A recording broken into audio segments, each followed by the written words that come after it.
तो इस वीडियो में हम बात करेंगे, अब आगे हम अपनी चर्चा को कंटिन्यू करते हुए रिप्रेजेंटेशन ऑफ सेट में। इसके पिछले वीडियो में आपने देखा कि हमने बात की थी सेट्स के ऊपर। आज हम बात कर रहे हैं कि हम भाई अगर हमें कोई सेट दिया है तो उसे रिप्रेजेंट करने के क्या क्या तरीके हो सकते हैं।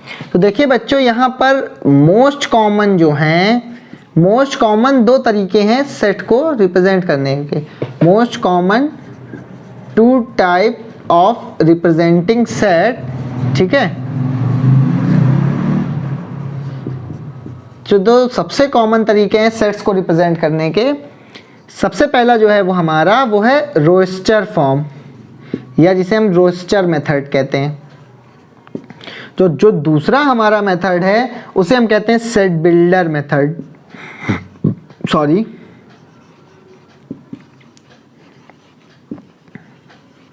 उसे हम सेट बिल्डर मेथड के नाम से जानते हैं।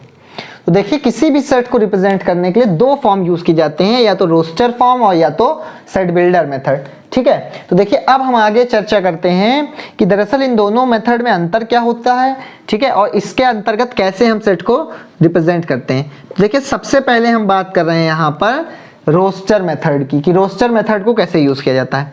तो देखिए, इसमें रूल क्या है। इसमें रूल ये है कि जो भी सेट के एलिमेंट होते हैं उन्हें हम उसी सेट में दिखा देते हैं, एक सेट लिख करके। देखिए कैसे, जैसे हमसे कहा जाए कि जैसे फॉर एग्जांपल हमसे कहा गया सेट ऑफ ऑल डिजिट्स।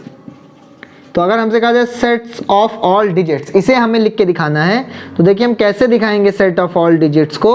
यहाँ पर जितनी भी डिजिट हैं हम सारे डिजिट्स को वन बाय वन लिस्ट कर देंगे। देखिए कैसे, 0 1 2 3 4 5 6 7 8 9।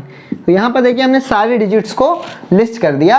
तो यहाँ पर बच्चों इस तरह से हम रोस्टर फॉर्म में किसी भी सेट को रिप्रेजेंट करते हैं। हम कर्ली ब्रैकेट के अंदर जितने भी हमारे जो है एलिमेंट्स हैं उन सभी एलिमेंट्स को रिप्रेजेंट करते हुए लिखते हैं, ठीक है। अब देखिए, इस मेथड का जो सबसे बड़ा एडवांटेज ये है कि इस मेथड को यूज करना आसान है, और यही लेकिन इसका सबसे बड़ा डिसएडवांटेज भी है कि इस मेथड में हम केवल फाइनाइट सेट, और वो भी ऐसे फाइनाइट सेट जिनमें कम एलिमेंट्स हैं, उन्हीं सेट्स को हम रोस्टर मेथड में दिखा सकते हैं। क्यों भाई, अगर मान लीजिए हमारे पास भैया बहुत ज्यादा नंबर है, अगर मान लीजिए, तो भाई कैसे हम उतने सारे एलिमेंट्स को, अगर 200 एलिमेंट मान लीजिए का सेट है तो फाइनाइट तो वो भी है, लेकिन अब वो 200 एलिमेंट को भैया लिखेगा कौन, सबसे बड़ी बात तो ये है। तो इसलिए इस मेथड का एडवांटेज ये है कि ये इजी टू अंडरस्टैंड है, लेकिन इस मेथड को बड़े सेट जो हैं उन पर रिप्रेजेंट करना मुश्किल है।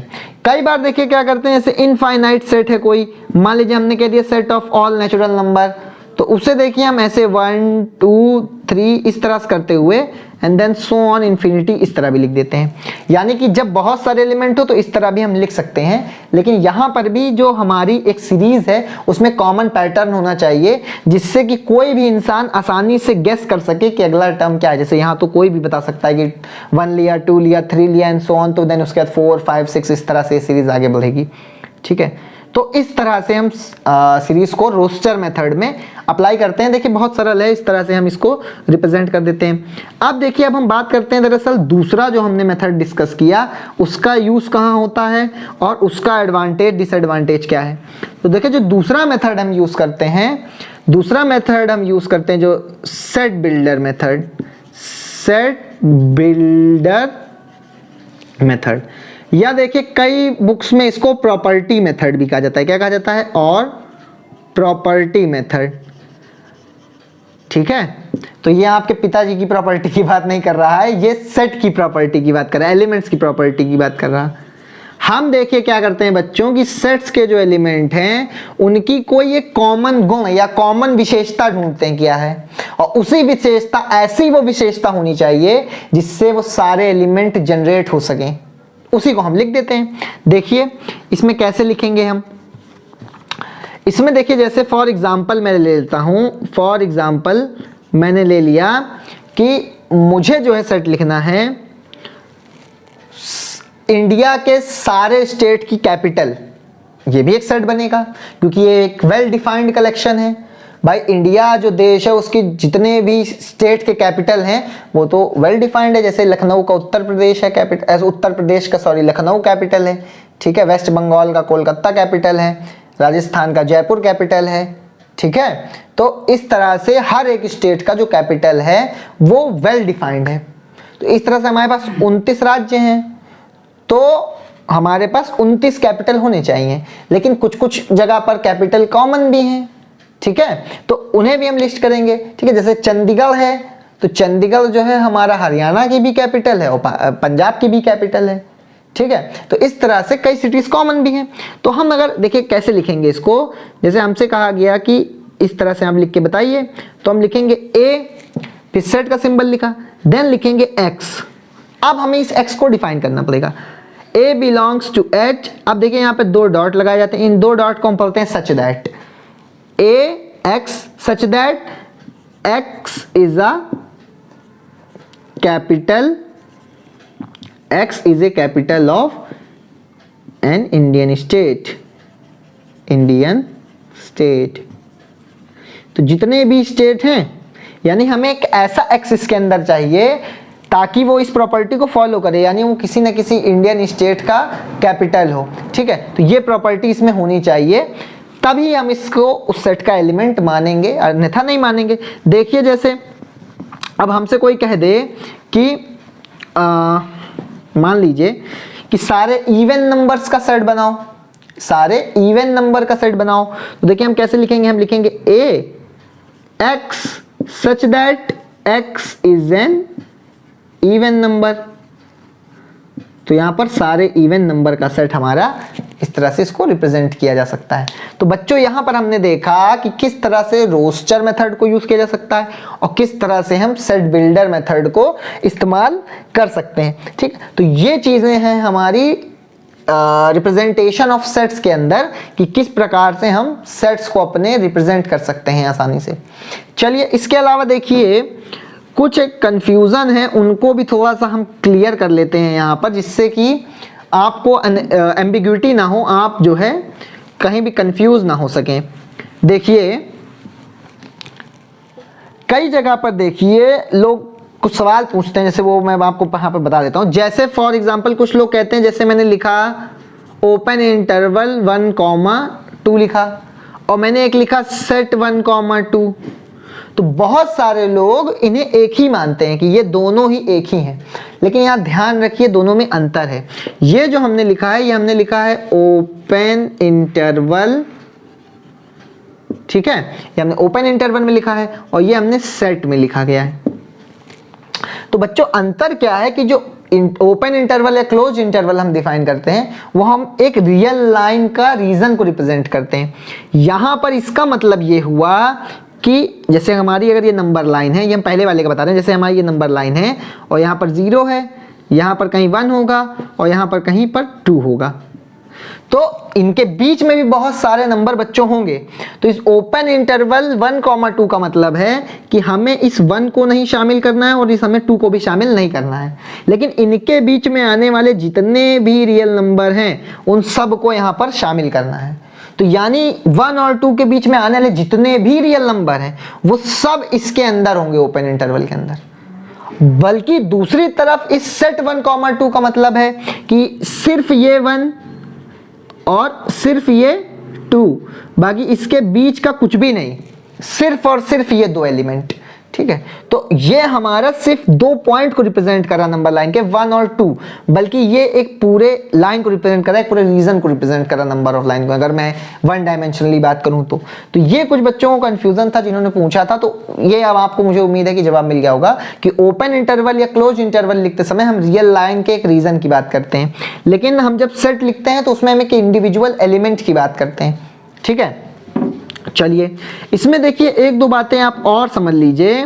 जैसे हमने मान लीजिए कोई सेट लिखा फॉर एग्जांपल, रिप्रेजेंटेशन हमने आपको बता दिया, कुछ और बेसिक बातें सेट की जो पहले लेक्चर में बतानी रह गई थी वो हम आपको बता देते हैं। देखिए जैसे हमने लिखा है, मान लीजिए फॉर एग्जांपल ए, हमने कोई सेट लिखा है इंग्लिश अल्फाबेट के वॉवेल्स का, देखिए ए, ई, आई, ओ और यू, देखिए यही 5 होंगे हमारे वॉवेल। अब देखिए, जैसे हमें मान लीजिए कोई एलिमेंट है जैसे i है, अब हमें ये कहना है कि ये इस सेट A में आता है या इस A सेट का एलिमेंट है, तो इसे हम कैसे दिखाएंगे? तो इसे देखिए हम ऐसे दिखाते हैं कि I, देन इसके बाद हम इस तरह का एक सिंबल बनाते हैं और देन लिखते हैं A, या इसी तरह E में भी हम लिख सकते हैं सिंबल, या A में भी ये सिंबल लिखा जा सकता है, या O में भी ये सिंबल लिखा जा सकता है, ठीक है। तो लेकिन अगर हम लिखें K, तो K में देखिए ये सिंबल हम नहीं लिख सकते, या हम लिखें G, तो G में भी हम ये सिंबल नहीं लिख सकते, या लिखें M, तो M में भी ये हम सिंबल लिख नहीं सकते। तो अब कहेंगे कि सिंबल का मतलब क्या है? तो दरअसल बच्चों इसे पढ़ते हैं हम बिलोंग्स टू। क्या पढ़ते हैं? Belongs to. इसका अर्थ ये है कि I जो है वो A सेट में बिलोंग करता है। इसका मतलब ये हुआ कि I जो है वो इसी सेट A का एलिमेंट है। सिमिलरली जो E है वो भी इसी सेट A का एलिमेंट है, A भी इसी सेट का एलिमेंट है और O भी इसी सेट का एलिमेंट है, ठीक है। लेकिन क्योंकि K, G, M ये इस सेट में कहीं नहीं आ रहे हैं, इसलिए यहाँ पे हम बिलोंग का साइन बना के उसको काट देते हैं और इसे हम कहते हैं not belongs to. Not belongs to, तो इसे हम कहते हैं नॉट बिलोंग्स टू, ठीक है। तो अब मुझे उम्मीद है कि आप समझ गए होंगे कि बिलोंग्स टू और नॉट बिलोंग्स टू का मतलब क्या होता है, ठीक है। तो ये चीज थी जो पहले लेक्चर में रह गई थी। इसके अलावा आप देखिए, इसके अलावा हम बात करते हैं कि भाई सेट है, अगर मान लीजिए मेरे पास कोई, ठीक है। देखिए यहां पर जैसे एक सेट हम अलग लेते हैं इस बार, कि जैसे अगर मेरे पास कोई सेट है, तो अब इसमें अगर मान लीजिए कोई भी एलिमेंट नहीं है, ठीक है, कोई भी एलिमेंट नहीं है अगर मेरे पास सेट में, तो क्या ऐसा भी कोई सेट हो सकता है क्या कि जिसमें कोई एलिमेंट ना हो? ठीक है। तो देखिए कई बार क्या किया जाता है, कई बार जैसे हमने ये IO वाला सेट लिया था, ठीक है, वॉवेल्स वाला, तो देखिए कई बार इसको ऐसे भी लिख देते हैं लोग कि हमने लिख दिया मान लीजिए A, then E, then I, then O, and then U। तो आप कहेंगे कि ये भी तो वही आपने लिखा है जो इसके पहले लिखा था, लेकिन बच्चों यहाँ गौर करिए कि यहाँ हर एक एलिमेंट एक इंडिविजुअल सेट है, ठीक है, हर एक एलिमेंट एक इंडिविजुअल सेट है, इसलिए ये सेट और वो जो सेट हमने पहले लिखा था वो दोनों सेट सेम नहीं है, ठीक है। ये ध्यान रखिए कि वो दोनों सेट सेम नहीं है। हाँ, लेकिन वो जो पिछला वाला सेट था हमारा, अगर हम इसे A डैश कह दें, तो जो हमारा A सेट था, A सेट हमारा क्या था? A सेट हमारा ये था AEIOU, ये जो हमारा सेट था इसमें भी 5 एलिमेंट थे। तो इसके पहले मैंने आपको एक टर्म बताया था कार्डिनल नंबर, ठीक है। तो देखिए यहां पर हम ये जरूर कह सकते हैं कि जो NA होगा वो बराबर होगा NA डैश के, यानी दोनों ही सेट का जो कार्डिनल नंबर है ये एक जैसा है, क्योंकि दोनों में ही 5-5 एलिमेंट है। लेकिन हम यहाँ पर ऐसा नहीं कह सकते कि जो ये सेट A है और ये सेट A डैश हैं ये दोनों बराबर हैं, ये बच्चों बात यहाँ पर नहीं कही जा सकती है। तो ये बात आपको ध्यान रखना है कि दो सेट तभी इक्वल हो सकते हैं जब उनमें सेम नंबर ऑफ एलिमेंट्स हो और एग्जैक्टली सेम एलिमेंट्स हो।